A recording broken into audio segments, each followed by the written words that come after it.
BIMTEK Semangat Guru 2 Pembinaan dan Komunikasi. Perkenalkan, nama saya Nur Halimah, guru kelas 5 di SD Nugraha Kabupaten Tasikmalaya. Video yang saya buat ini bertujuan sebagai bentuk refleksi dari topik bahasan pembinaan dan komunikasi. ICF mendefinisikan coaching itu sebagai hubungan kemitraan antara coach dan individu yang dijalin melalui proses kreatif untuk memaksimalkan potensi personal dan profesional.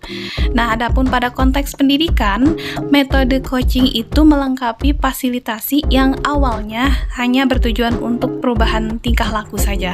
Namun, pada coaching ini bertujuan agar siswa berpikir dalam tingkatan lebih dalam sehingga membantu dalam membentuk individu pembelajar yang mandiri. Dalam prosesnya, coaching itu memberikan pertanyaan yang terstruktur sampai pada menemukan potensi pada diri coachee untuk menemukan solusi. Nah, adapun tujuan coaching itu, yang pertama tentunya adanya improvement atau adanya perbaikan dari keadaan sebelumnya. Dapat beberapa tugas coach yang harus dilakukan.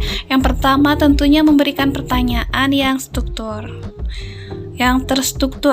Yang kedua, mendorong penemuan diri individu. Yang ketiga, memberi tanggapan yang tepat. Dan yang terakhir, harus memegang tanggung jawab dan akuntabilitas.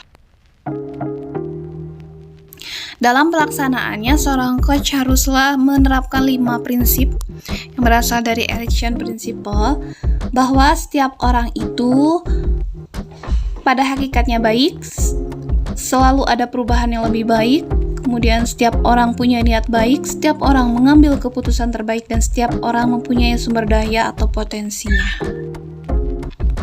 Lalu bagaimana implementasi praktisnya? Nah, terdapat 4 kerangka yang dapat digunakan di dalam implementasi coach, yaitu yang pertama ada goals, yang kedua reality, yang ketiga ada option, dan yang keempat ada will. Dapat disingkat menjadi grow. Ya.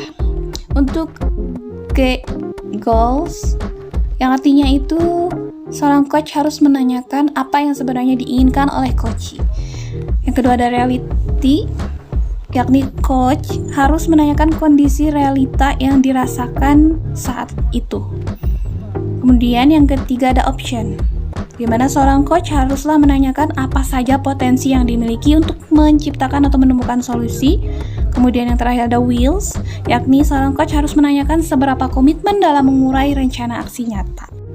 Pada BIMTEK ini terdapat lembar aksi 1 yang merupakan praktik mandiri bagi guru yang bertujuan menerapkan coaching grow untuk merancang rencana aksi perbaikan diri menjadi guru inovatif. Nah, terdapat 2 langkah dalam lembar aksi ini. Yang pertama, menerapkan coaching grow.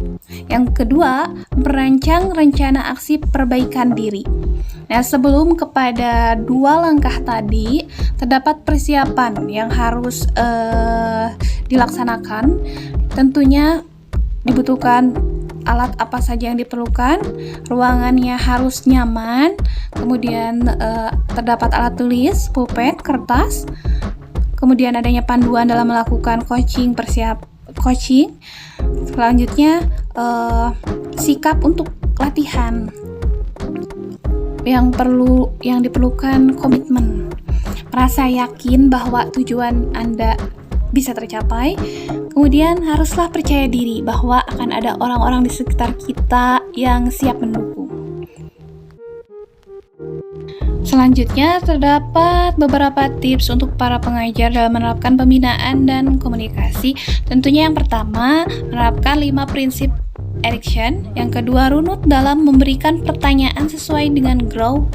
Yang ketiga, memberikan tanggapan konstruktif. Memasuki bagian penutup pada video ini, saya sangat merekomendasikan kepada semua pendidik untuk mengikuti Semangat Guru 2. Karena di dalam BIMTEK ini selain adanya pemaparan materi, tentunya disediakan lembar aksi sebagai praktik mandiri bagi para pengajar. Wassalamualaikum warahmatullahi wabarakatuh.